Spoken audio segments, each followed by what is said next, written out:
Ulul azmi apa itu ya? Yuk simak video nih, jangan skip ya, supaya bisa bermanfaat bagi kita semua. Assalamualaikum warahmatullahi wabarakatuh. Kembali lagi bareng-bareng Sinau Sedarun. Yuk kita bahas Ulul Azmi. Apa sih Ulul Azmi itu? Gelar ini diberikan kepada nabi-nabi yang memiliki keteguhan hati yang sangat luar biasa. Gelar ini hanya diberikan kepada 5 nabi saja yang memiliki keteguhan hati yang sangat hebat. Siapa aja sih kira-kira? Yuk kita simak 5 nabi yang memiliki gelar Ulul Azmi. Setiap nabi memiliki peran yang sangat penting dalam sejarah Islam dalam memperjuangkan agama tauhid, yakni agama Islam, kepercayaan pada Allah Subhanahu wa Ta'ala pada masyarakat di zamannya masing-masing. Gelar Ulul Azmi menunjukkan kebesaran hati mereka dalam menghadapi cobaan, dalam memperjuangkan Islam yang sangat luar biasa menegakkan agama Islam. Yuk, mari kita simak secara singkat mengapa sih 5 nabi-nabi tersebut mendapatkan gelar Ulul Azmi. Yang pertama, Nabi Nuh alaihi salam. Nabi Nuh alaihissalam memiliki gelar Ulul Azmi disebabkan oleh kesabarannya dalam berdakwah dalam Islam. Beliau mendapat hinaan dari kaumnya. Tanpa menyerah, tanpa mengeluh, beliau terus melakukan dakwahnya kepada keluarga, kerabat, dan masyarakat umum untuk kembali ke jalan Allah Subhanahu wa Ta'ala. Kesabaran Nabi Nuh diuji ketika istrinya dan anaknya yang bernama Kan'an, mereka adalah termasuk orang-orang yang menentang dakwah Nabi Nuh alaihissalam. Bayangkan, ini anak dan istrinya loh. Atas kehendak Allah Subhanahu wa Ta'ala, umat Nabi Nuh alaihissalam yang membangkang itu ditenggelamkan oleh gelombang air bah yang sangat menyebabkan semuanya menjadi hancur, tak terkecuali dengan anak dan istrinya yang tidak mau mengikuti Nabi Nuh alaihi salam.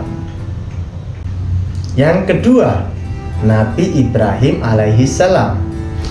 Sejak bayi, Nabi Ibrahim alaihi salam harus diasingkan ke dalam gua yang disebabkan oleh perintah Raja Namrud untuk membunuh setiap bayi laki-laki yang baru lahir. Bayangkan ya pada waktu itu. Kemudian setelah dewasa, Nabi Ibrahim alaihissalam harus berhadapan dengan Raja Namrud tersebut dan masyarakatnya, bahkan termasuk kedua orang tuanya yang merupakan pembuat patung berhala.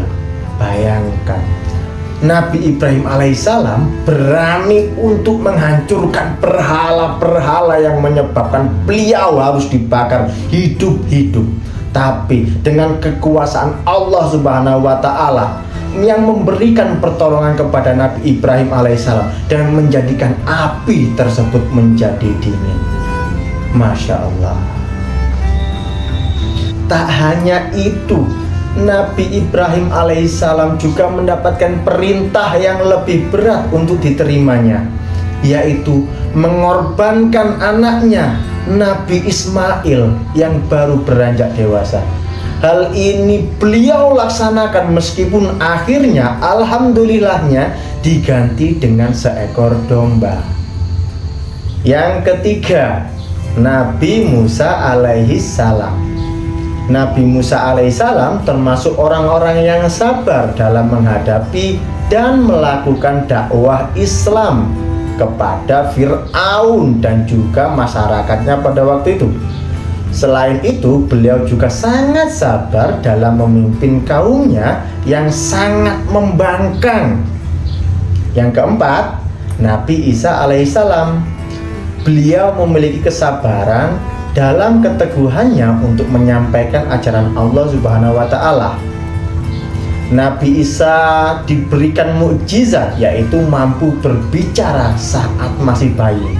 Bayangkan, bisa menyembuhkan orang yang sakit juga, dan juga bisa menghidupkan orang yang sudah mati atas seizin Allah Subhanahu wa Ta'ala. Beliau dilahirkan dengan perantara ibu saja, tidak memiliki bapak. Itu merupakan suatu keajaiban dalam kelahiran, tapi juga menjadi sebuah ujian bagi manusia.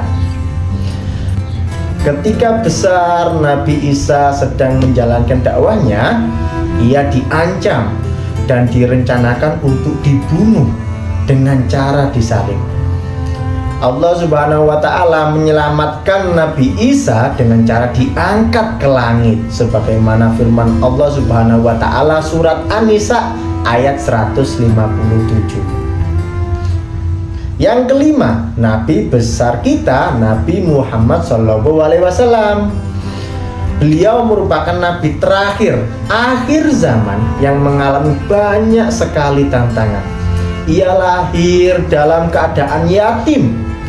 Ayahnya yang bernama Abdullah bin Abdul Muthalib meninggal sejak Nabi Muhammad dalam kandungan.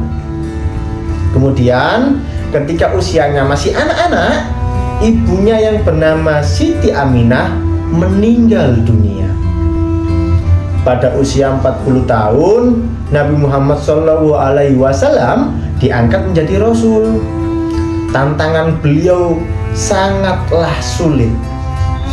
Tak hanya dari orang lain saja, tetapi juga dari Abu Lahab, yaitu pamannya sendiri. Nabi Muhammad SAW harus ikut menderita ketika Bani Hashim diasingkan di sebuah lembah karena dakwahnya. Nah, itulah tadi 5 nabi yang mendapat gelar ulul azmi. Semoga ilmu tadi dapat bermanfaat bagi kita semua ya. Semoga setiap detiknya dapat bermanfaat bagi kita untuk meraih ridha Allah Subhanahu wa Ta'ala. Dan jika kalian suka dengan video ini, dulur-dulur jangan lupa subscribe, like, dan komen. Akhirul kalam. Wassalamualaikum warahmatullahi wabarakatuh.